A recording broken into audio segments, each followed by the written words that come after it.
Hello, everybody. So, welcome to A Night at the Opera, commemorating opera in at least 50 years of opera in Michigan. We're all very glad that you came. And I just wanted to turn over things to the people who will be running this presentation, to Andrea Scooby and Arthur White. Now, take it away. All right.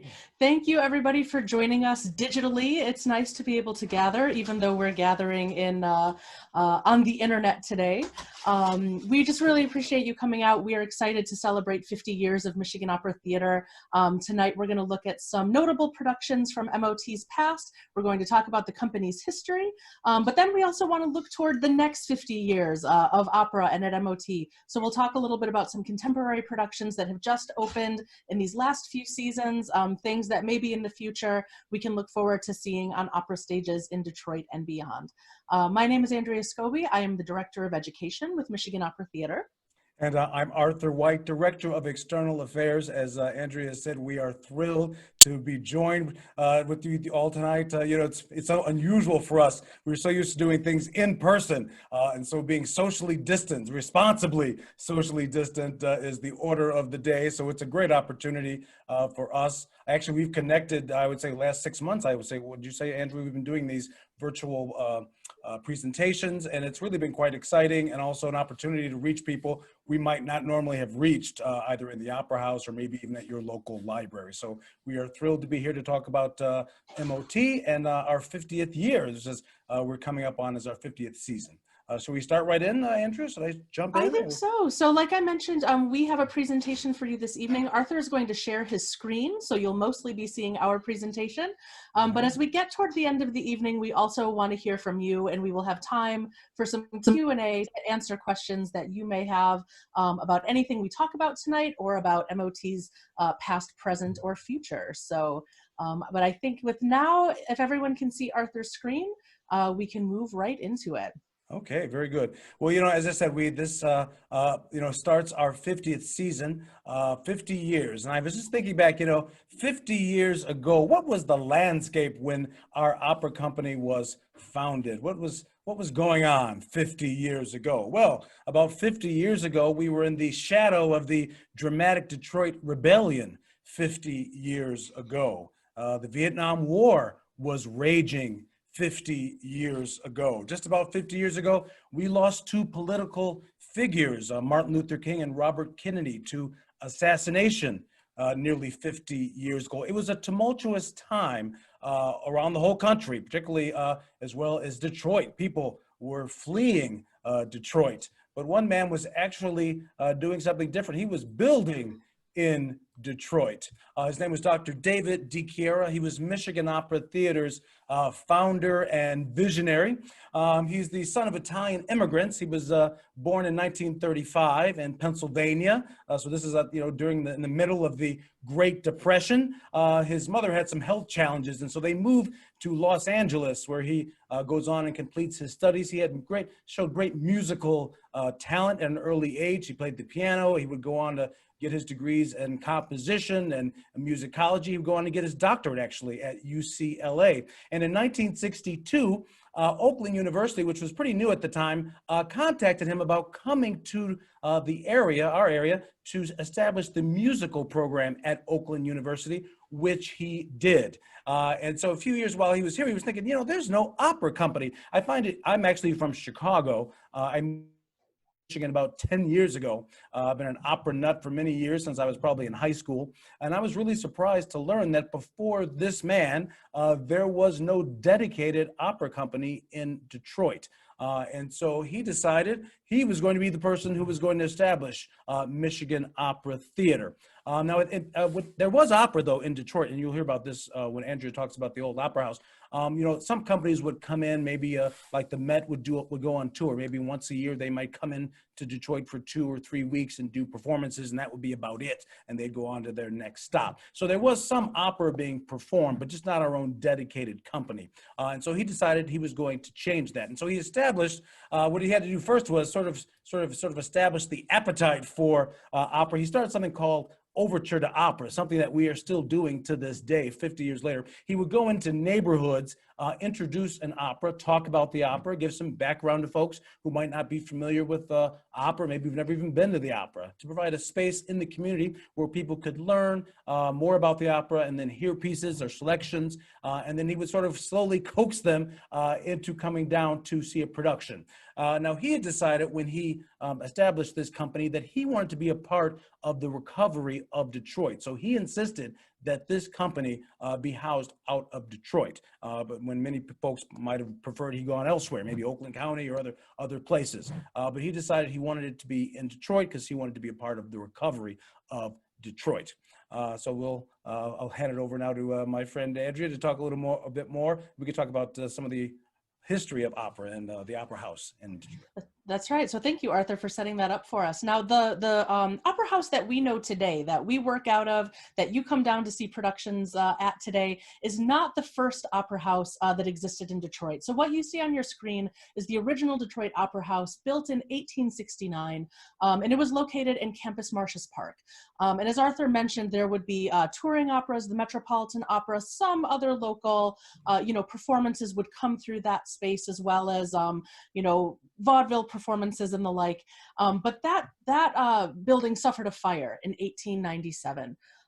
So go ahead and go to the next slide, Arthur. Sure. And what you'll see is a picture of the current Opera House, which was opened in 1922, originally the Capitol Theater. And you'll see some of the architectural remnants are still in place today, those windows and columns up on that floor there. And now you see the interior, circa 1922. This building was designed by the architect C. Howard Crane, who also designed the Fillmore and Fox theaters and the Orchestra Hall, home to our wonderful DSO. And that theater was among the first of several performance venues that were built around Detroit's Grand Circus Park, where it still lives today. This building, the Capitol Theater, was known as Detroit's first true movie palace. And when it opened, it seated up to 3,500 people. And artists who performed in that building in the Capitol Theater included jazz legends like Louis Armstrong and Duke Ellington. Now, the Capitol Theater changed names a number of times over the years. It underwent a series of closures and reopenings. For a time, it only presented film and no live performance at all, until a fire hit this building in 1985, and it seemed to signal the end for what had been the Capitol Theater. At that time, the building was abandoned and neglected for a number of years until Dr. DiChiara began to plan for a permanent opera house, a home for the company in Detroit, and he began to scout buildings and locations. So why don't you take us to the next slide, Arthur? So this was the state that Dr. DiChiara found the opera house in, this kind of dilapidated state. It needed so much work. There was a great deal of water damage. I'm told that the stage area resembled a lake more than anything else. That at one point when Dr. D came in to visit, that there was a piano kind of bobbing along in this lake that is now our stage.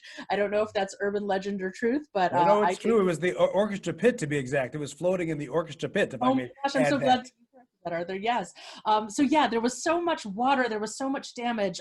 These upholstered seats were moldy, the plaster was crumbling, and it needed so much work. But Dr. DiChiara saw something in this building. And one of the important things about this building is because it was constructed before the widespread use of electrical amplification, it was designed to be acoustically exceptional, which for opera we know is of utmost importance. The singers on our stage are performing without amplification, voices only, and so we needed those acoustics. And so Dr. DiChiara began the campaign to raise the many millions of dollars that was needed for the restoration project. 2 adjacent buildings were demolished to make room for the new stage, which is the largest in Michigan, the largest, in fact, between Chicago and Detroit. An entire year to plaster only. More than 850 color tests were performed in a lab to match the theater's original paint scheme, to really, keep this historic aspect of the building. And so if Arthur moves forward into our slide, we'll see a picture today of our beautiful main floor. You can see that restoration. Again, go ahead and go through, Arthur. We'll see the box level way back when in the 80s. and then the box level today in 2020 after the restoration and reopening in 1996. Ditto, there's the state of the grand lobby when Dr. DiChiara found it, and the state of the lobby today. So you can really see the vision that was needed to make this a reality. I have to admit that I probably would have been one of those naysayers that walked in and saw a piano floating and saw that damage and just thought, is this really possible? And true to form, to Dr. DiChiara's vision, it absolutely was, and he made it happen with the help of a special friend who Arthur will talk a little bit about. That's right. So this project was about $42 million at the time. So we purchased the building in the late 80s. So this is during the late 80s, early 90s. $42 million needed to be raised. And there was a man who ended up becoming very important to our earliest days. His name was Luciano Pavarotti, probably one of the most recognizable and important faces in opera of the last century. He had come to Detroit several times to do performances for Michigan Opera Theater. And he was in town at one particular time when David DiChiara took him over to the theater to show him what he was hoping to do. Everyone pretty much thought Dr. David DiChiara was nuts to try to turn this dilapidated movie palace into an opera house. And it is said that Luciano stood at the side of the stage, because I guess the stage was such a wreck, might not be able to support him, but he stood by the side of the stage and sang a few notes. And he said, pretty good acoustics. And he told David that if he finished the house, that he would open it. It was that promise that we were able to basically get many loans and fundraise off of to make that $42 million. So it took 6 or 7 years, but it was finally complete in 1996. And on the opening night, here he is. Opening night, there's a signing board just outside of the stage door for singers who come from all around the world who sing. They usually sign their name that they have appeared at Michigan Opera Theater. This is Luciano at that opening in 1996. We have this little clip from him singing, as a matter of fact, from that night, the end of the gala, the drinking song from Verdi's La Traviata, the Libiamo. So here he is, Luciano Pavarotti, and the rest of the singers who assembled that night to help us open this new house.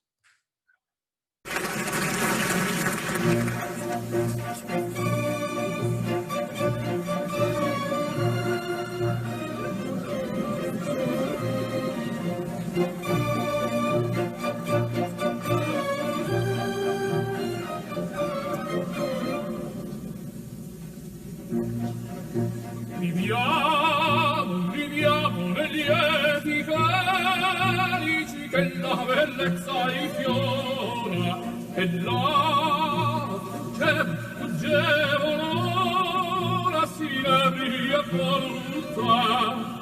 Viviamo nei dolci freddi che suscita l'amore, poiché quell'occhio l'attore ordivo sentiva.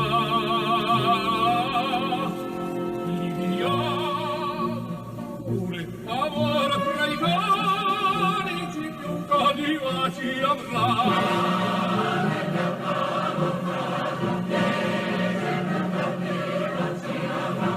That was Luciano Pavarotti as he was at the opening of Michigan Opera Theater's Opera House in 1996. We fast forward a few years. Our founder, Dr. David DiChiara, in April of 2017, had been diagnosed with pancreatic cancer. He had been actually at the helm all the way through from the time from 71 until 2017. He was 82 that particular year, but he was diagnosed with pancreatic cancer, and he stepped aside in July of that year, 2017, and the House, in sort of respect to him or in homage to him, rededicated the House for the performing arts. Sadly, he did die at his home the following year on September 18th, 2018, at 83 years of age. Thanks, Arthur. So as we continue to look at this highlights of half a century of the many, many productions that MOT has produced in 50 years, we could be here all night showcasing the great performers who have graced MOT's stage, talking about beloved operas from 100 plus years ago and new operas and everything in between. But we do want to touch on a handful of standouts. Again, as I said, and then look at the state of contemporary opera as we look at the next 50 years of MOT. But I want to take it back to an opera that's very special to MOT into the year 2005. And that starts with the opera Margaret Garner. Arthur, if you want to go ahead. Yes, this opera is really special to MOT. This was an opera which we commissioned in partnership with Cincinnati Opera and Opera Philadelphia.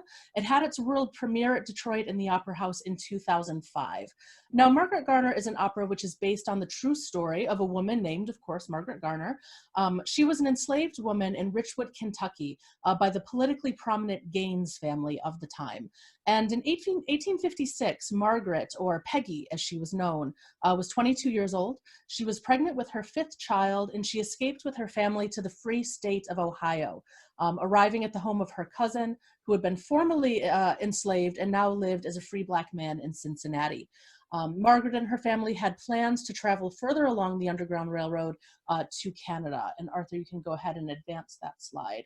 But before they were able to leave the city, the family was found by slave catchers and by U.S. Marshals who appeared to arrest the family under the Fugitive Slave Act of 1850, which forced the return of enslaved peoples to their owners, regardless of whether or not they had escaped to a free state. With the home surrounded, Margaret swore that she would kill her children and herself rather than return to slavery. And she did kill her 2-year-old daughter, Mary, before she herself was seized to prevent the child's returning to a state of enslavement. Margaret was arrested, and as a trial was pending, there was a conflict over what charges would ultimately be brought against her.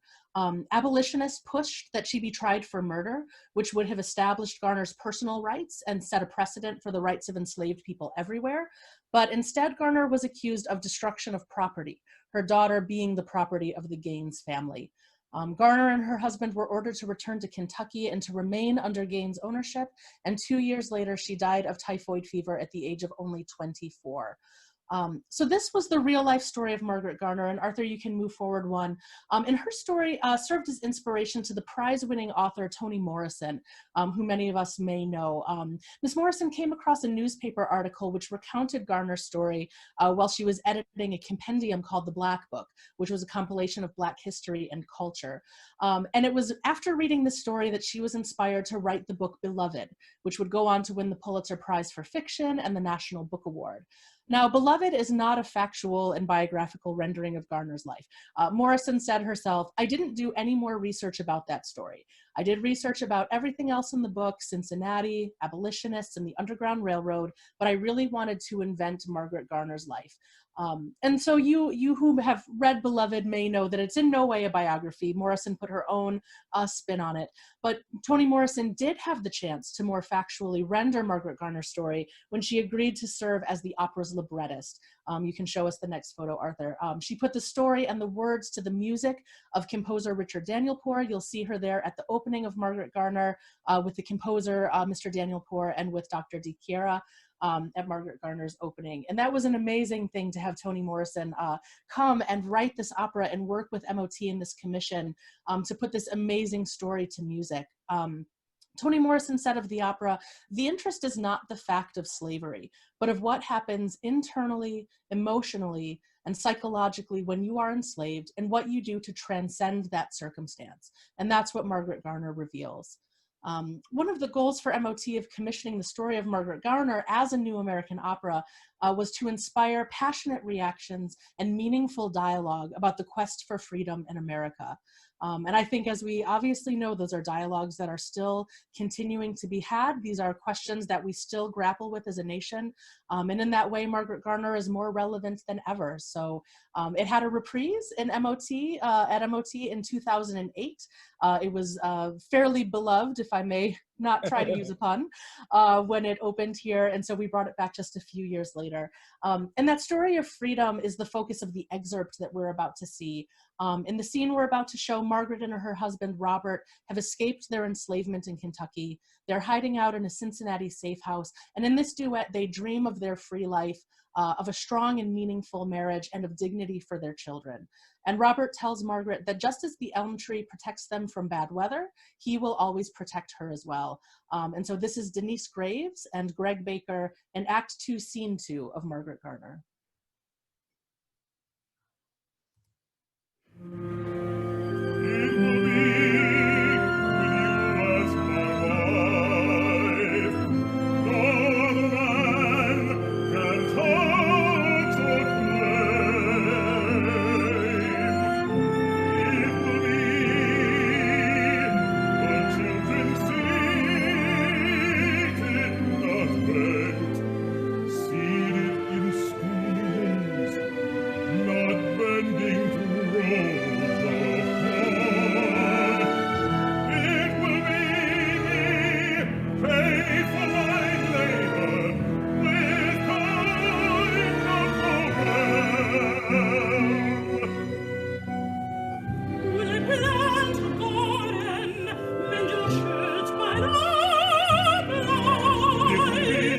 Just so.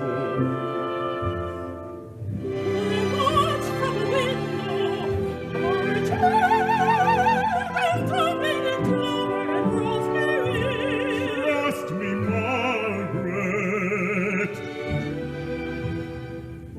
It will be just so. Will I swim in the waters until this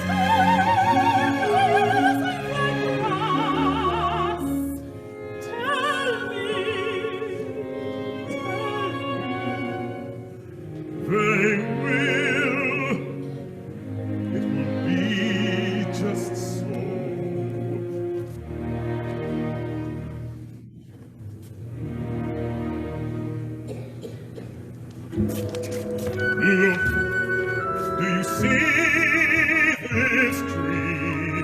How it's lowering its branches to protect you. No matter what the weather brings, imagine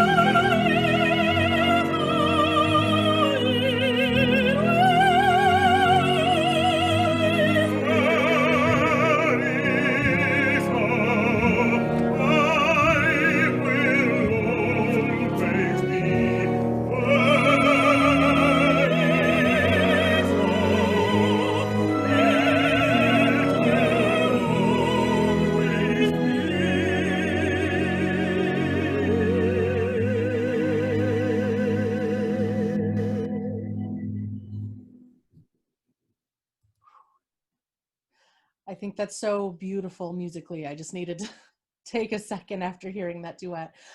So Margaret Garner, of course, premiered at MOT in 2005, given new life in 2008 again, and has since been seen in Cincinnati, Philadelphia, New York City Opera, at Opera Carolina, among many others. So MOT is very proud of the legacy of this opera and of its commissioning and premiere in Detroit. All right. All right.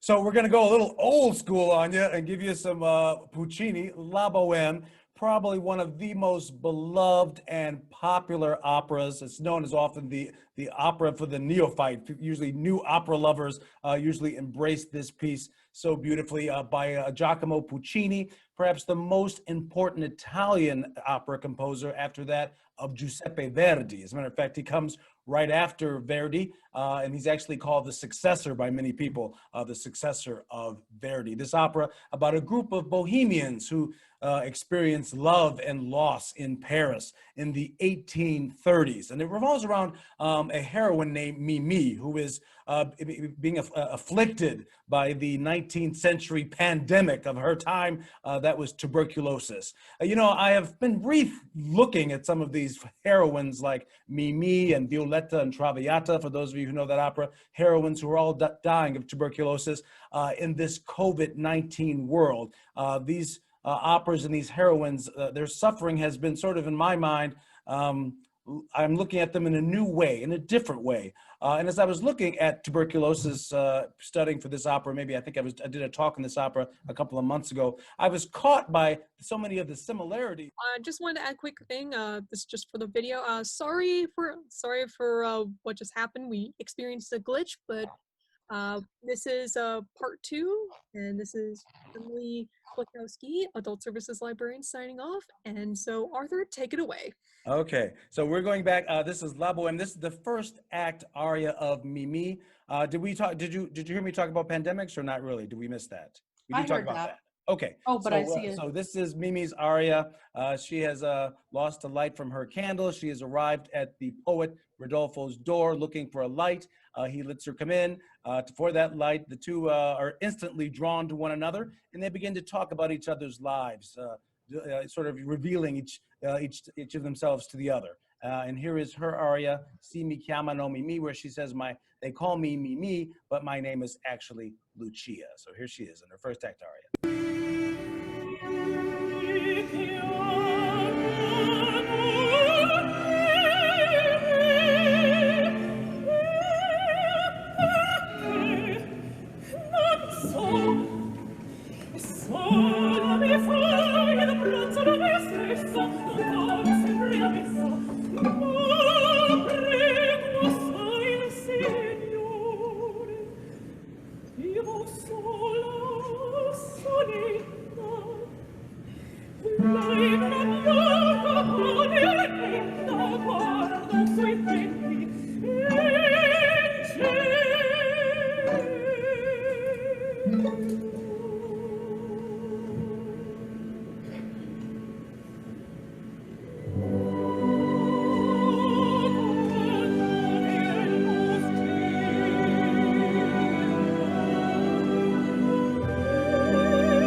So that's our few bars of Mimi's first act aria, beautifully sung by Nicole Cabell, no stranger to Michigan Opera audiences. Matter of fact, the first opera I ever saw at Michigan Opera Theater was her. She did another heroine suffering from a pandemic, tuberculosis, as Violetta in La Traviata, and Sean Paniker there. We didn't hear him sing, but there he was as Rodolfo opposite her. Okay, so should we skip on to then Cyrano? I think so. So right. Again, we're hitting highlights of MOT's 50 years. Another very important opera, very special opera to MOT is Cyrano, which was produced for the first time in 2007 and then again in 2017. You've heard us talk a lot about David DiChiara this evening. In addition to founding an opera company, being a teacher, being a producer, and an impresario, he was also a composer. And Cyrano is his only full opera, commissioned by MOT and presented in 2007. It has a libretto in French by Bernard Uzan, based on the 1897 play Cyrano de Bergerac. So the play and the opera are both loosely based on the real Cyrano, who was a Frenchman who lived in the 1600s. He was a novelist, he was a playwright, and according to one account, he was notorious for dueling and boasting, which I think are two fabulous ways to describe this man. But however, the very well-known romantic plot of the play and the opera between Cyrano and his beloved Roxanne is fictional and not inspired by the real life of Cyrano. In the opera, as you may know, Cyrano is a gifted poet, but he has this unusually large nose, which you can see in our production photo there. It causes him to doubt himself, to believe that no one could ever love him. He's in love with the beautiful Roxanne, but because he has this feeling that she could never love him in return, Cyrano agrees to help his rival, the inarticulate Christian, win her heart by allowing him to present Cyrano's love letters and poems as his own in order to win her hand. One reviewer said that the opera is a bittersweet reflection on true love, loss, honor, and a life lived with panache, elevating the story with music, magnificent music. And that same reviewer called Cyrano a banquet for the eyes, noting the elaborate costumes and the towering set. The colossal scale of Cyrano, according to this reviewer, seemed to overwhelm the senses. And it was MOT's incredible artists who led the process of building these amazing sets, these fabulous costumes. And we have a video to share with you that shows a little bit about that process. So often we focus on the work on stage, the work of our singers and performers, but I want to take a moment to recognize the work of those artists who literally constructed the world of Cyrano for the stage.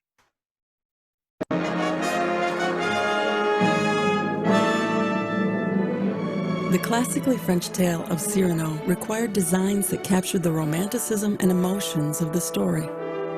Noted scenic and costume designer John Pascoe is brought on board.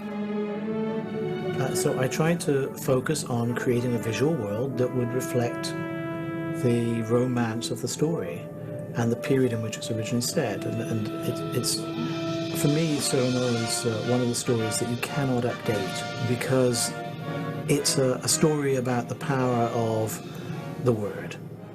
Telling that story on a three-dimensional scale took the work of hundreds of skilled craftspeople and thousands of hours of work. The experts at Ravenswood Studio in Chicago constructed sets for the production.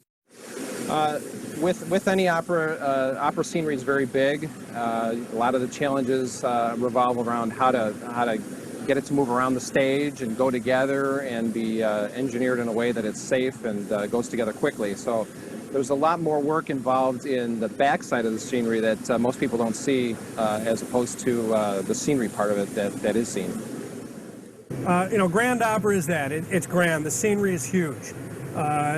One of the things that I will have to deal with as I'm looking at this and seeing the scenery built and how big it actually is how many crew members it's going to take to put together, how many crew it's going to take to move during the performance itself, and hope that the guesses we made a year ago pan out to be somewhat near reality. It's a lot of scenery. Michigan Opera Theater is the lead company, which means that we get the joy of creating it and the creative process and the input on it. The other companies help financially support it. They also have a stake then in that production. They can put it on without a rental fee at their theater. But it creates a responsibility for me to make sure, as I said, that it fits in their spaces as well as my space. And Philadelphia has a beautiful old theater, but a much smaller storage space than we do in Detroit. I have much less concern. Miami has a brand new, very large space. So they're going to fit. If it fits in my space, it'll fit in their space without a problem. Costumes also help set the visual world of Cyrano. Designing costumes is really about visualizing people. What you need to think about is to just allow yourself to know who these people are. And designing is very, very similar to the kind of experience that most of us have, though not all I understand, but most of us have. If I say a word to you, if I say grandmother, probably you now have an image of grandmother in your mind. What the designer's job consists of is to be able to realize the image that one has in one's head when whatever that word is that's spoken. Costume production happens at the Michigan Opera Theater. It's a massive first-time commission for the costume studio. So for Cyrano, we will be building 167 costumes using over 200 fabrics, brocades, taffetas, satins, colors, shades, embroidered, you name it, and then trims on top of all of that. The fabric came from Haberman Fabrics, which is my favorite source for fabrics in the local area. And over the course of time, we've developed a fabulous working relationship with the Habermans. And for this particular project, in celebration of their 50th anniversary, they're donating all the fabric that we're using to the project as an anniversary gift to Detroit. Cyrano has taken, on average, 10 people working full-time, approximately 8 months of 40 hours a week worth of work, and we're still going strong. As we get closer to the opening of Cyrano, we're moving up into the world of fittings. We have 96 fittings to do in a couple of weeks. And in the fittings, it's not just about making sure the costume fits well and looks good in our eyes. It's making sure that the performer feels good and looks good and that there's nothing that will impede their performance. And an artist doesn't feel well unless they feel well in their costume. It even goes beyond how things look. You're supporting this character, the costume, of course, is, and it's very much a part of the essence of the character in the show, too, that is at stake. So a great opportunity to see some of the work that goes into making an opera behind the scenes. I will never get enough of those beautiful Cyrano costumes whenever we pull them out for any reason. It's just a treat to see how gorgeous they are and the detail that has gone into them. I would encourage you all, we have clips from Cyrano on YouTube, so check out Michigan Opera Theater on YouTube. There's a gorgeous quintet to be able to hear some of Dr. DiChiara's music. The letter scene, which has become very well known musically and of course dramatically from Cyrano.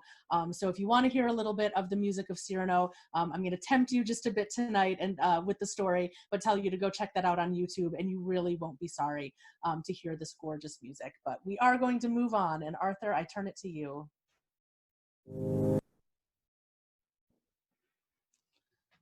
Oh, you're muted. Oh, sorry about that. Can you hear me now? We can. In 2015, Michigan Opera Theater mounted a production on the life of Mexican painter Frida Kahlo. One of the great things about David DiChiara, perhaps because he was a composer, he was always bringing in, modern operas, operas of our time to be highlighted. And this was one of them, written by composer Robert Xavier Rodriguez in 1991, where it premiered in Philadelphia. Frida, for those who don't know, was born back in 1907. She was really known for her portraits, her self-portraits, and her works inspired by nature. At the age of 18, she suffers terribly in a bus accident, which caused her lifelong pain and many medical problems. Now, during her recovery, she begins to paint since she's stationary, and she ends up meeting Diego Rivera, and they end up marrying in 1929. And in 1932, the two travel to Detroit. He was commissioned, Diego Rivera was commissioned to complete 27 fresco panels at the DIA. I'm sure we all have seen them, called the Detroit Industry. And while they were here, Frida suffers a miscarriage, and she ends up recuperating for a good amount of time at Ford Hospital. And she ends up memorializing that time with her own self-portrait. Let's see if I can bring it up here, which is titled Henry Ford Hospital in 1932. After they leave Detroit, they go on to New York, where Diego paints a mural for Rockefeller Center. The two were, he and his wife were dedicated communists, and they were really horrified by these sort of capitalistic excesses that they saw all around the U.S. here at the middle of, early 1930s in the midst of the Great Depression. And in his mural at Rockefeller Center, he ends up painting a portrait of Vladimir Lenin. And this does not go over well. Rockefeller cancels his commission, and they are ordered back, or they ordered rather out of the United States. And this clip will play from the opera. They have just arrived back in Mexico. Frida is thrilled to be back. She did not necessarily love her time in the U.S. Of course, Diego is not so happy. So here is Frida singing "The Sun and the Moon Are Home Again."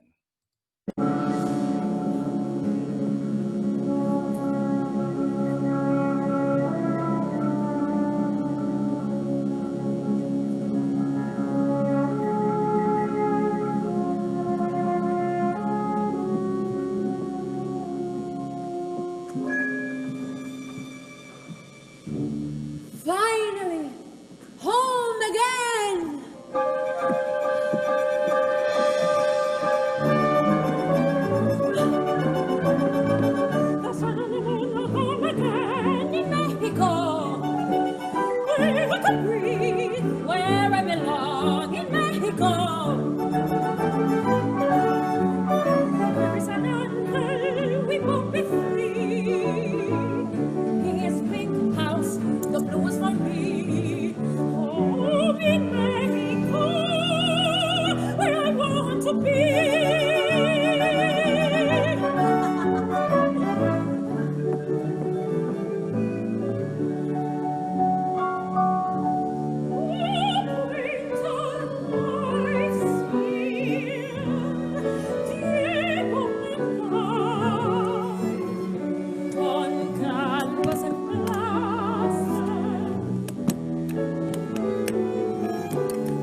fantastic Catalina Cuervo as Frida. She's made quite a specialty of this role, singing it all across the country. And we're hoping that one of these days, Frida will be back in Detroit once again. We had sellout performances when they were here last in 2015. I'll hand it back over to Andrea, my colleague. I think you're muted. Thank you very much. Sorry about that, folks. So though tonight is mostly meant to be a celebration of opera, which of course we are always happy to celebrate opera, we would be remiss if we didn't talk about dance and MOT's role in bringing dance companies of national and international renown to Detroit. Now, MOT is the only American opera company that presents a full season of dance and a full season of opera. We're unique in that way. We have a decades-long relationship with companies like Alvin Ailey American Dance Theater, the Joffrey Ballet, American Ballet Theater, Dance Theater of Harlem, Ballet Hispanico, and more. And you can see some of those companies here in photo on your screen. Now, April of 2020 was supposed to see the return of American Ballet Theater, also known as America's National Ballet Company. Most recently, ABT had been in Detroit in 2016 and in 2018, first with The Sleeping Beauty and then with Romeo and Juliet. And this year we were supposed to have seen their production of Swan Lake, which of course was canceled due to COVID. But I do want to explore Swan Lake just a little bit tonight. Arthur, go ahead and give us that next slide.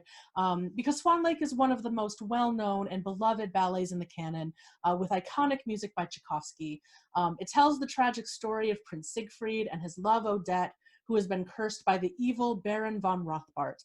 He, of course, has turned her into a swan by day. She can only resume her human form by the cover of night. Now, this spell can only be broken by an oath of undying love, and Prince Siegfried promises to marry her. He declares his love. He says he will be loyal forever. But then there's a grand reception at the palace, and the prince must choose a bride. Of course, he can only think of Odette, but suddenly he hears fanfare, and there's the arrival of two guests, one of whom is Odette. The prince dances with her and he asks for her hand in marriage. But of course, the drama ensues. It turns out that this mystery woman is the daughter of the evil von Rothbart. Her name is Odile, and in asking for her hand, Siegfried has broken his vow to Odette. Siegfried realizes his mistake and he runs to find Odette with tragic results. So that is the story. And even though we were not able to present Swan Lake this April, we still wanted to share with you a piece of the production that you might have seen. This is one of the most famous moments in the ballet. This is Act 3, the pas de deux, where Odile, the black swan, seduces Prince Siegfried. The same ballerina plays the dual role of Odette Odile, one of the most technically demanding ballet roles in the classical repertoire. And the section that we're about to see features Odile's 32 fouettes, that iconic moment in dance. So here we have Gillian Murphy and Angel Correa from American Ballet Theater with the Black Swan pas de deux.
So they're that very famous coda and famous finale. And we look forward to seeing dance back on stage at the Detroit Opera House. We know that American Ballet Theater will be back with us, so look out for that in the future, as well as our annual production of The Nutcracker, and visits from our partners like Alvin Ailey, Dance Theater of Harlem, Paul Taylor Dance Company, and more. So as we look at going back to contemporary opera, as we look at opera today, the future of opera, Arthur, go ahead and advance the slide if you're able to. Oh, sure, sorry. It's okay. It's just really exciting to see that composers today are increasingly looking to showcase modern stories and current events, and they're turning their attention to communities whose stories may have been or currently are being marginalized or overlooked. There are a number of operas which have premiered over the last few seasons that really encourage audiences to examine these issues of equity, inequality, and justice. One of those new operas, one of these contemporary operas, is the Central Park Five. This opera had its premiere last year in 2019. It was awarded the 2020 Pulitzer Prize for Music. Composed by Anthony Davis, this opera tells the true story of the 5 young men of color who were falsely accused and convicted of the murder of a Central Park jogger. The Pulitzer Committee called it a courageous operatic work. They noted its powerful vocal writing and the sensitive orchestration, and said that it really turned this contemporary story, the story of injustice, into something empathetic and hopeful. So we certainly look forward to future productions of this work and the very important conversations with which a work like this inspires. Another recent opera, Arthur, go ahead, focusing on issues of justice, was 2019 Stonewall, which premiered as part of a global festival which celebrated the 50th anniversary of the Stonewall riots, which sparked the modern pride movement and movement toward greater equality for the LGBTQ community. A New York Times article about the opera notes that Stonewall, the bar, catered to everyone on the queer spectrum, and they all deserve representation. On that front, Stonewall, the opera, is groundbreaking. It features what is billed as the first transgender role written for a transgender singer, and that's mezzo-soprano Liz Bauk. And this reviewer said, "Never have I ever seen such a diverse slate of characters."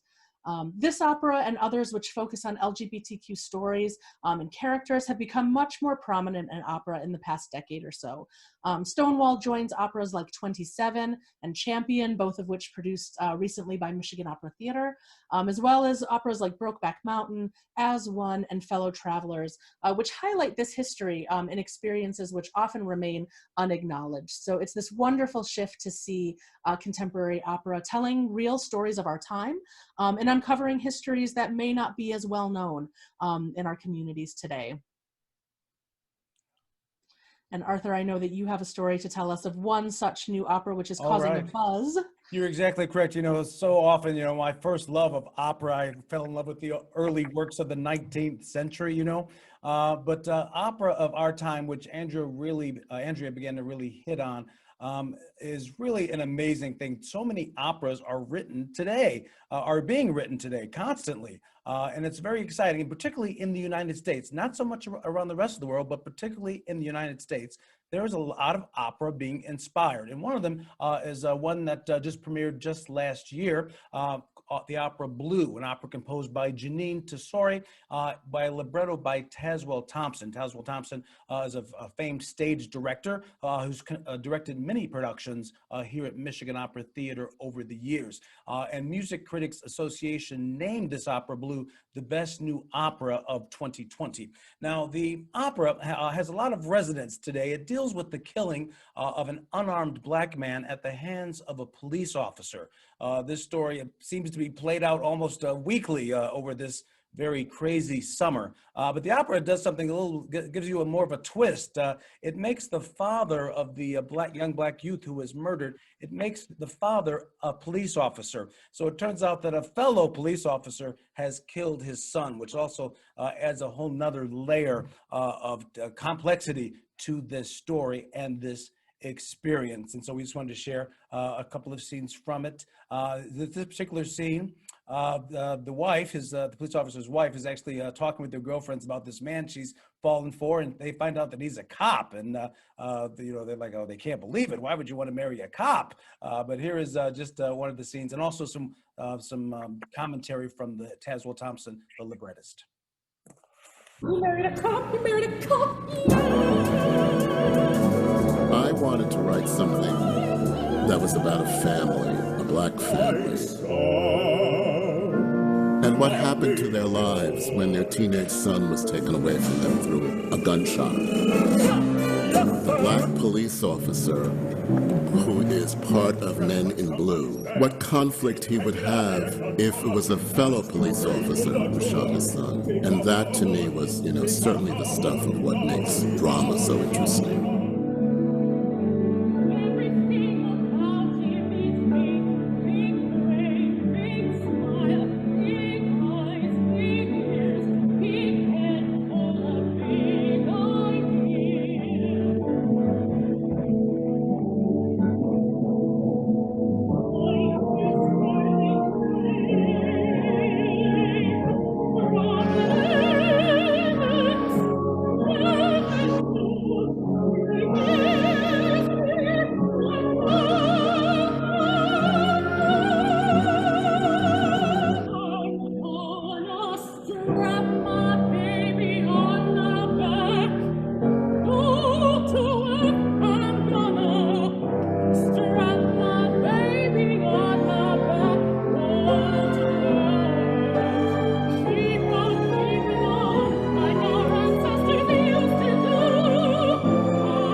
Dressed like somebody's damn gypsy, and get a haircut, pull up your pants, remove the jewelry, take off the hoodie, take off the hoodie, the hoodie, the hoodie, the hoodie, the hoodie. You are blind, a walking, moving target, a blind. I'm hoping that when they see Blue, that every member of the audience will hold closer their precious ones in their lives. Wow. I've not heard anyone who's seen this production or this opera who've not been deeply moved by it. For those of you who may recognize the face there, the mother, Brianna Hunter, is an alum of Michigan Opera Theater. She was with us for 2 years as one of our young artists in the Young Artist program, and she's gone on to greatness since she has left us, and it's so wonderful seeing her. So she originated this role, and we're hoping that we will see an opera like Blue at Michigan Opera very soon as we can get past this sort of pandemic and get back into the theater. Did you want to add anything after that, Andrea? No, I think I don't know if anyone among us is a musical theater fan, but if anyone is, the music for Blue was composed by Janine Tesori, who also wrote the Tony Award-winning Fun Home, Caroline or Change, Violet, some of these great Broadway musicals of the last couple of decades. And Ms. Tesori is now, of course, writing operas like Blue, and it's just magnificent music. If you're familiar with her work, I think Blue really harkens to a great future for opera. This is not an art form that just lives in the past, although of course we love our traditional glorious canon. It's wonderful to know, to anticipate the life that opera will bring in the next 50 years. And I think Blue is a really great example of that. Wonderful. Yeah. So I think we're reaching the end point of our presentation. We did go a little long today. We had a glitch there in the middle. Thank you for bearing with us and for hopping back on. But we want to go ahead and have this time for you. If there are questions that anyone would like to ask about anything you've heard, or as I said, the past, present, or future of Michigan Opera Theater, Arthur and I are happy to have that dialogue. So hands up or start speaking. We'd love to hear from you. If you don't want to do hands up, you can ask it. Michael, I see that you unmuted. Do you have plans in place for reopening and any kind of? I know that you can't have a time yet because it hasn't been allowed yet. But do you have plans for reopening of what measures to take and that sort of thing?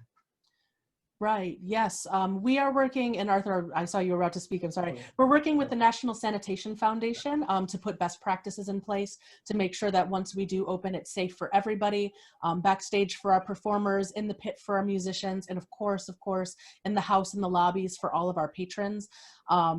Arthur, what else can we add? I know that I was just going to say, with the governor's order of how many people can gather at one spot, especially indoors, it certainly won't be this year, but there are a lot of contingencies that we're looking at. So we're just kind of waiting to see. We did some round table sort of discussions with some of our patrons, and many of them will feel more comfortable once there is a vaccine for COVID-19. And so that's also something that's being looked at as well. So we're kind of, there's planning happening, but we're not prepared quite to announce anything as of yet. Right. But I will tease to keep your ears peeled for announcements because of course things are still happening behind the scenes at MOT, and we don't want to leave our audiences for too long. So we will be back with you as soon as we can, and hopefully it will be very soon. Any idea what will be on the schedule? There are things that I'm not allowed to say, but I will say that announcements are coming. So please stay tuned. I hate to say that, but it's true. Things are coming down the pike there. Yes, very, very shortly. We will have a great announcement to make soon. Oh, great. Maybe a couple of announcements even. Maybe so. Aha. We're being very we're teasing you a lot today, but we promise great things are in store. Other questions that we can answer? You guys have been wonderful this evening. Janet. I have a question. Yeah. So what is the world response to modern opera?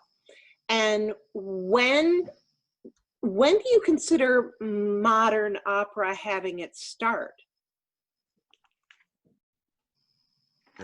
What do you think, Arthur? That's a great question for you, historian. Some say, contemporary opera in the last 100 years, I guess it would be considered contemporary. But I will tell you, what's interesting, I think, depending on where you go, as far as who is following this, as I mentioned, I'm from Chicago, and in Chicago, they were desperately anxiously awaiting anything that was brand new. They love the classics, of course, Boheme and Aida and that sort of thing, but places like Chicago. So it depends on where you are. People are more embracing. I think Detroiters are really coming along because we've been doing so many modern operas over the years that I think Detroiters are starting to really have a taste or a tolerance, because some people felt like, I want to hear the old tunes of Verdi and Puccini, but you are starting to see a real audience emerge for this new work.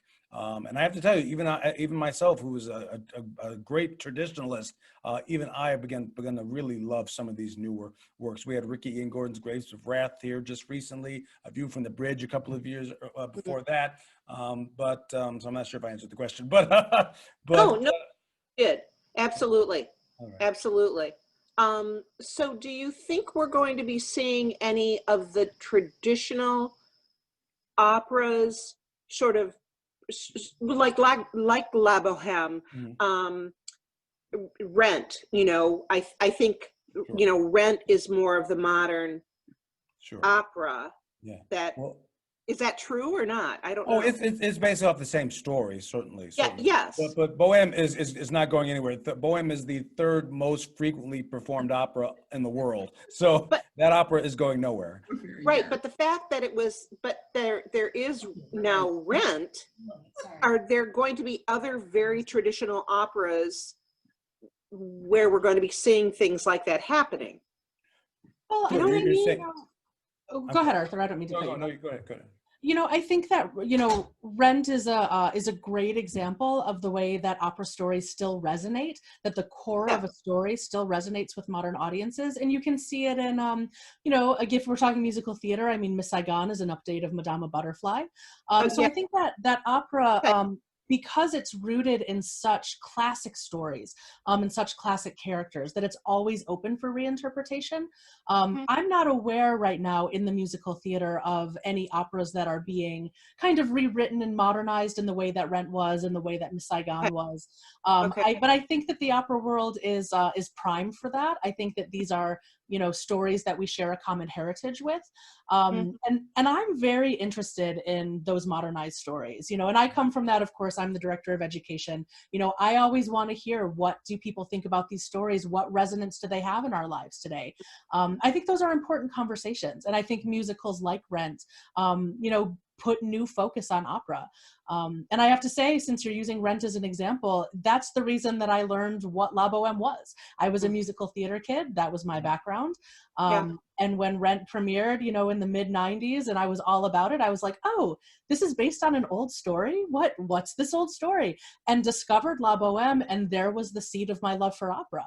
And I'm very hopeful that other young people have that experience that I had, because I've been so richly rewarded by digging into it.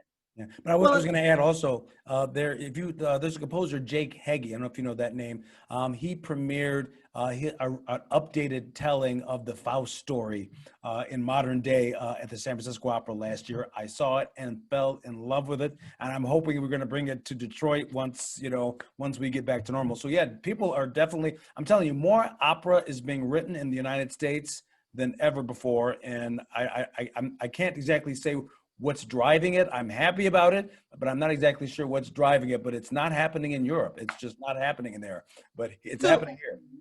So was there pushback initially in the whole industry, or just specifically Detroit, or in the whole industry of the more modern opera, of opera that is being written today? Go ahead. Yeah, I was going to say, there are people in both camps. There are people who do not want to see anything new, and they are not going to come. And there are people who don't want to see the 18th production of Madama Butterfly. They only want to see something brand new. So all those camps are moving out there. Then there are others who love them equally. They will come to whatever we put on the stage. They know that it's going to be a quality product, and they're going to come and support us, whatever it is.